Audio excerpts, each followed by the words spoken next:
Well, good evening. My name is Lydia Johnson, and tonight I'll be presenting over reactive attachment disorder. This is meeting course requirements for advanced abnormal psychology with Professor Gar. I thoroughly enjoyed my time getting to study reactive attachment disorder. Unfortunately, it is a very sad and distressing diagnosis.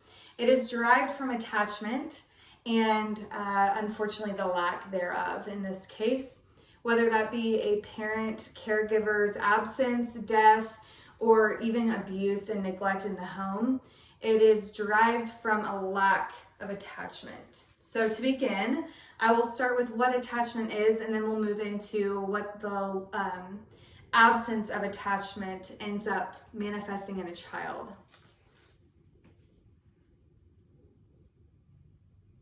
Reiterating, this is coming from Bowlby's research on attachment styles. Ideally, an infant, by the time they're 6 months old, has an organized attachment style.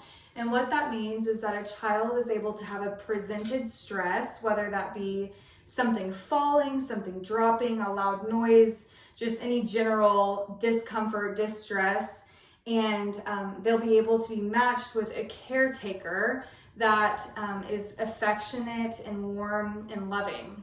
What's happening in the mind is that as a stressor enters, you all are probably very familiar with cortisol.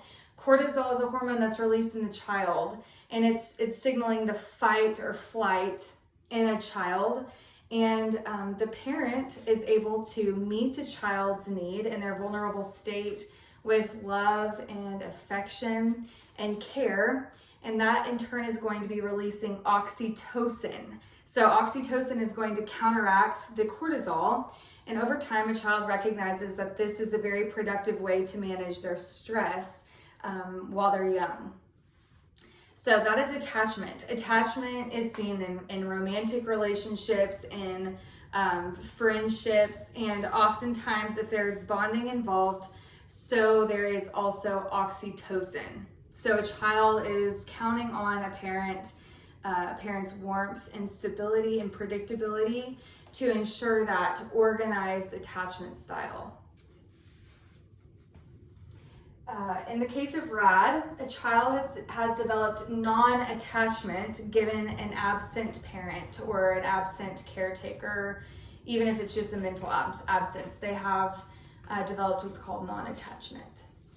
These are the grounds for non-attachment. 1, there could be a frequent change in the primary caregiver. 2, emotional or physical abuse. And 3, an environment that is lacking stimulation or affection. So that I picture maybe a child laying down for a prolonged amount of time with very little engagement, both maybe verbally or physically or emotionally, just an absence there. Okay, we're gonna head into the DSM criteria. They are very particular with what must be met, and we'll go through 3 different categories and then some additional qualifiers for a child to be diagnosed with RAD. To begin, the child is emotionally withdrawn. So what that looks like in a child is they very rarely, if ever, are seeking comfort when they're distressed. So say those stressors are coming back in, like we mentioned earlier, there's cortisol coursing through the child, but they're not reaching out to an adult or a caretaker or a sibling. They're just going to sit in the distress. Additionally, they're not comforted if there is someone present. They're not comforted in their distress. So it's almost as if nothing will settle them. Yeah, that's grounds for RAD. Additionally, there's going to be a social and emotional disturbance. Okay. What this looks like is a minimal social and emotional responsiveness to others. Some people refer to this as like a flat affect or just a disinterested demeanor. There's not going to be much positive engagement, little smiles, little laughter, very little enjoyment or joy in the child. They'll be pretty withdrawn. And then there will be episodes of unexplained irritability and fearfulness that are present even when they're in non-threatening environments with the caretaker. So a parent and child walk in, the mom's holding the baby's hand, and the child is just sobbing uncontrollably or ripping from the parent. Although the parent seems cool, calm, collected, everything is normal, there is this unexplained episode of just volatility and distrust and discomfort. It's almost as if there is a constant stressor, regardless of environment. The third criteria is insufficient care. And this is where the parents come into play, or whoever the child is under care of. There's going to be a significant marking of an insufficient amount of care.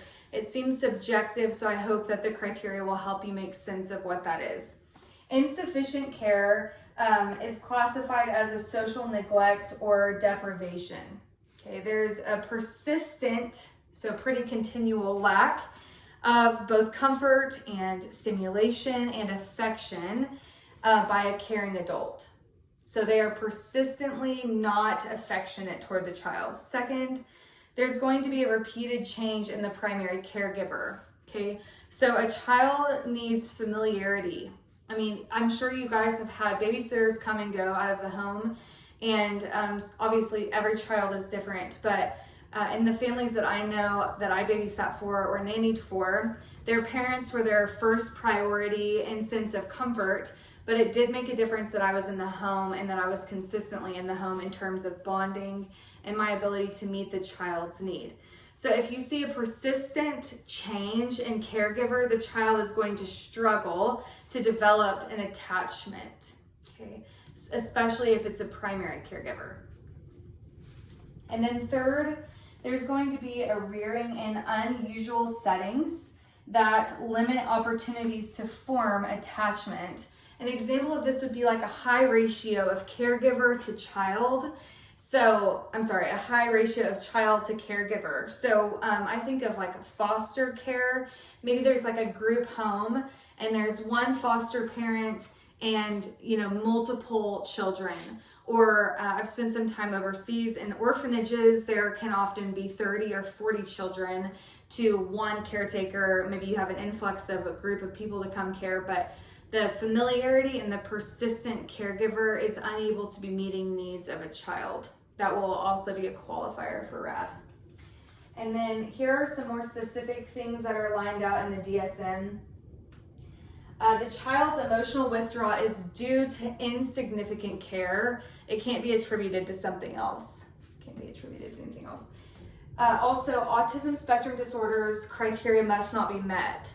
So you will have to do significantly more research and looking into children with autism if you are trying to diagnose them with RAD. So that's another thing that you're looking at. Sometimes that flat affect can be seen in a spectrum disorder, and so they want to make sure that autism spectrum disorder is not the reason for their flat affect. And then the disturbance is evident before the age of 5. So RAD, or reactive attachment disorder, you can only be diagnosed from 6 months to 5 years old. So if this withdrawal and absence of care is noted after 5, we'll be looking at other psychological disorders and diagnoses. But if it's before 5, there's a greater chance that it'll be RAD. And then finally, the child has a developmental age of at least 9 months old. So that'll be very telling of attachment. Okay, we'll quickly go through the history of reactive attachment disorder. I looked at the various DSM versions in order to better understand this, and I did find it interesting. So it has changed 3 times. The DSM in 1980 is when it was originally introduced. So it's not very old, but 1980 is whenever it was initially introduced. 1987, there were 2 subtypes to reactive attachment disorder. And one was considered inhibited, one was considered uninhibited. So inhibited is like the withdrawal, the absence, the distance, the lack of interest in other caregivers, the lack of affection, the inability to form relationships and trusted bonds. And then uninhibited is opposite. It's the very, very seeking behaviors, whether that be the child runs up to strangers and wants their affection, or they're holding hands of strangers, or you put the child in the arms of someone so you can tie a shoe, you stand up to grab the child and they're uninterested in coming back to you. Those would be uninhibited versions of RAD. So these two subtypes were introduced in '87. Then it began to change, and in 2014, they actually created two completely different diagnoses, one for RAD and one for a diagnosis called disinhibited social engagement disorder. So instead of RAD having two categories, now RAD is its own, reactive attachment disorder is its own category, and there's completely different criteria for disinhibited social engagement disorder.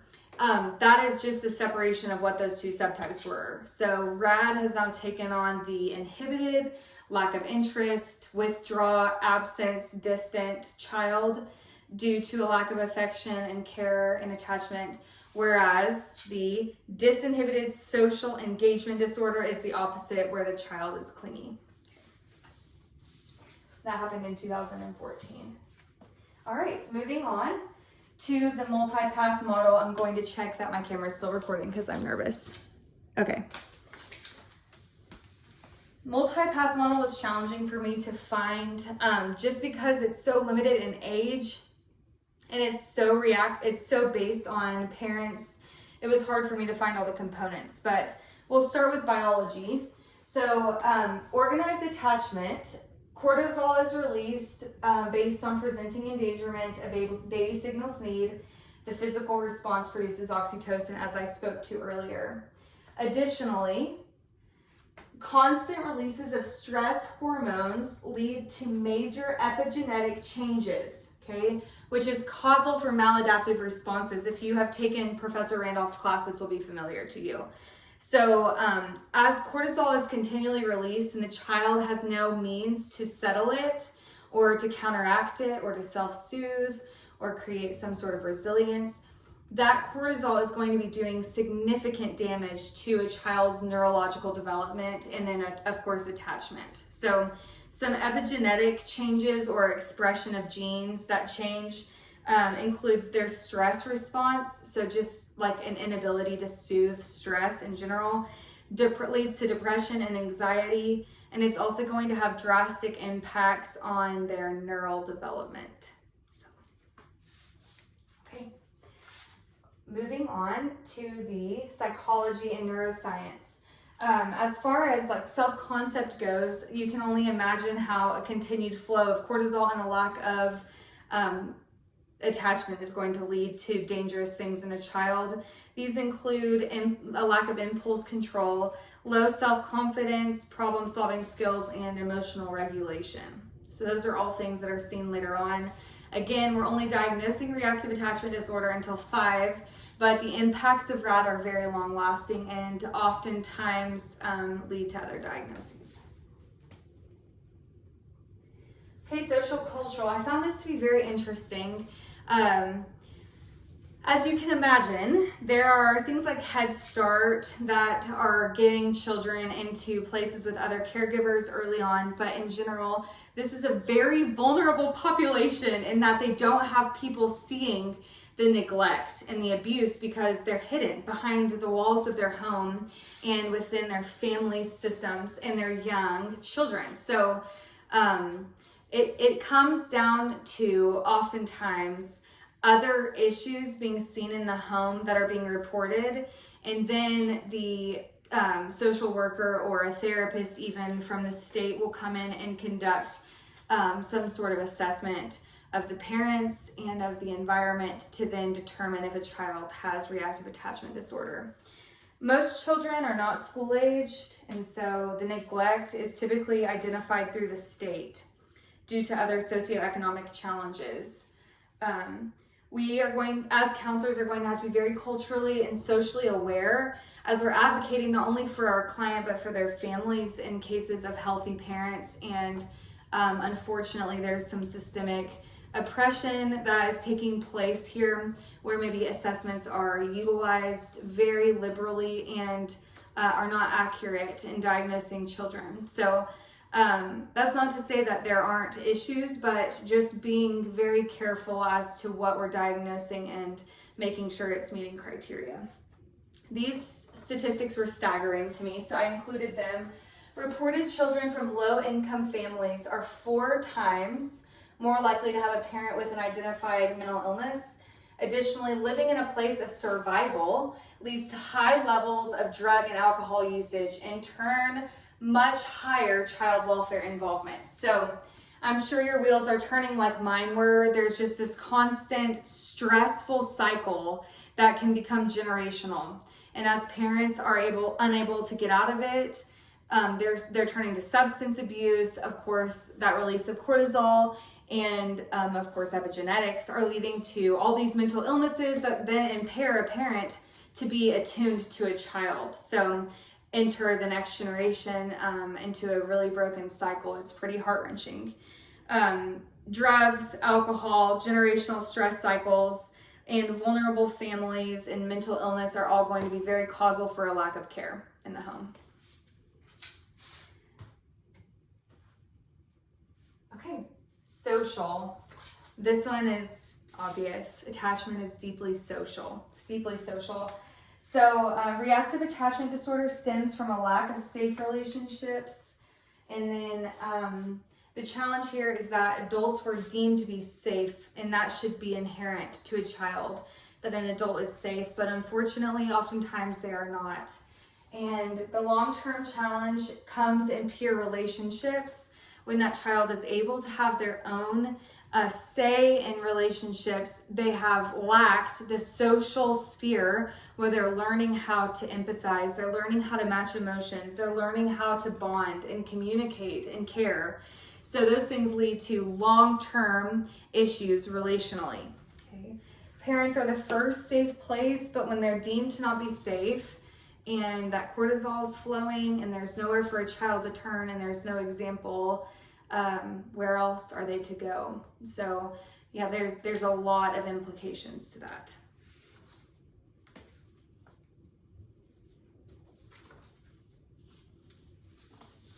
All right, treatment. I'm going to go through this one quickly. I have a few slides. This is just a very general sweeping overview, and then I'll go into trust-based intervention in just a moment.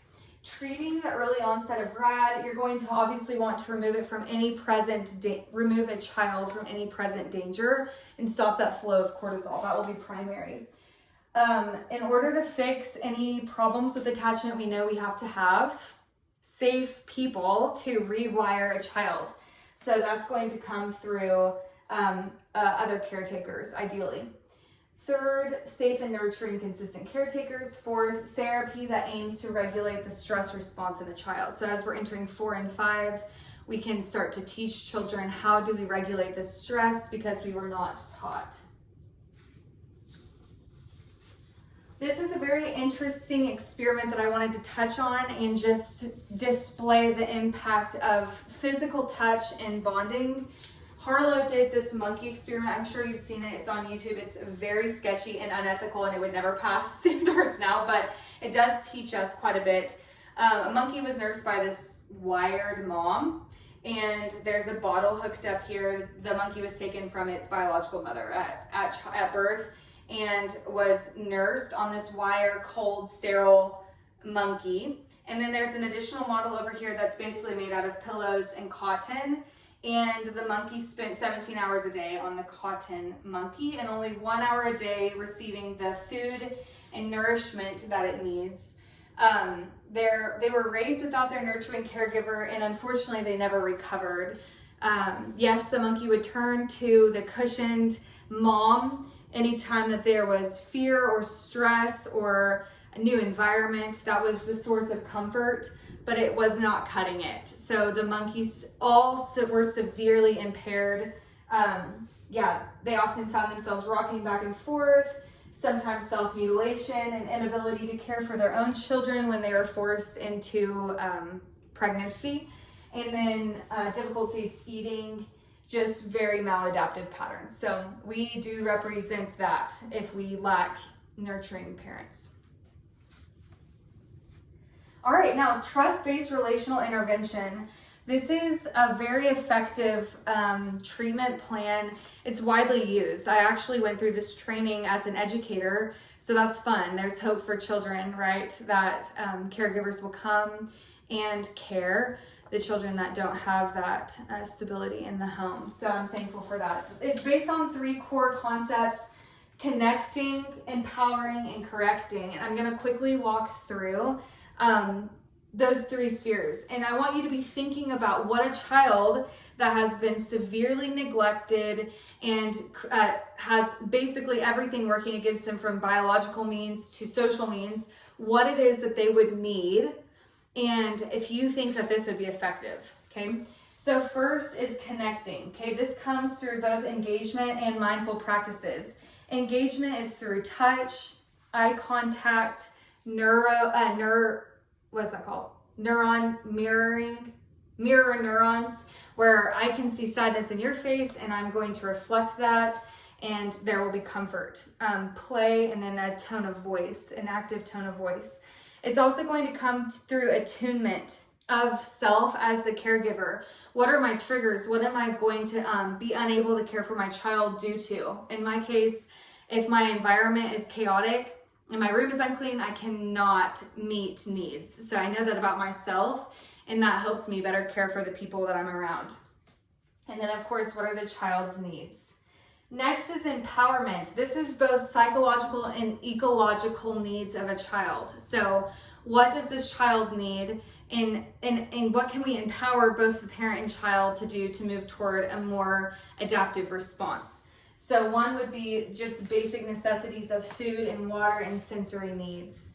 And that would be considered psychological. Ecological comes with moving into like more niche things about your child, like how well do they switch from dinner time to bedtime, and what routines do I need to have, what rhythms does my child need to be well supported. Okay, so picture a parent or a caregiver coming in with a child diagnosed with RAD. We're going to identify what that child needs in order to move through their day productively and healthily. And then lastly is correction. This is going to be developing social skills in the child. So let's say everything's peaceful. What is the child functioning at when everything stills? And what can we develop in the child? And then additionally, for parents or caretakers, sometimes this is a foster placement. Maybe this is a parent that has gotten sober. Maybe this is a parent that was able to be removed from stressful environments themselves and can now move into parenting. What do they need to know to deal with a child's behavior? What do they need to know to deal with a child that's emotionally withdrawn? We're going to be teaching the parent those skills. In conclusion, I'm going to move into the evolutionary perspective. Okay. The evolutionary perspective is based again on attachment, and we see this everywhere. Okay. I think it's a goose. When a goose lays an egg and the bird, the gosling, comes out, the first thing they find is what they'll be attached to, and luckily it's always their mom. So there's significant implications if a child is not attaching right off the bat. In our case, evolutionarily, we too have an innate drive to be connected to our parents. As Bowlby said, it should be instinctual, okay? It's a pre-programmed attachment used to protect the vulnerable infant from predators. Unfortunately, and as confusing as you can imagine, a child is coming into this world with a pre-programmed instinction to nurse, to be comforted, to be held, physical touch. And when those things are met with not only absence, but occasionally abuse, what should be the safe haven is now disoriented as the abuser and as the predator themselves. So a child in this case, because it's reactive attachment disorder, is going to be self-sufficient from a very early age. And unfortunately, that's not how we're made. So the self-sufficiency comes out of protection of themselves, but it really is truly lacking in what they need from their caregiver. Evolutionary purpose of attachment system, in fact, was to protect the vulnerable from predators. When instinctual caretakers are deemed dangerous, they are perceived by a child that there is no one safe. And then the child becomes numb and self-sufficient. So that is the end of my presentation. I hope that you are encouraged in your work, whether that be working with children or adults. Relationships are critical, and we can always do a redemptive work by being safe and stable for children. So here's my list of citations. Okay, thank you.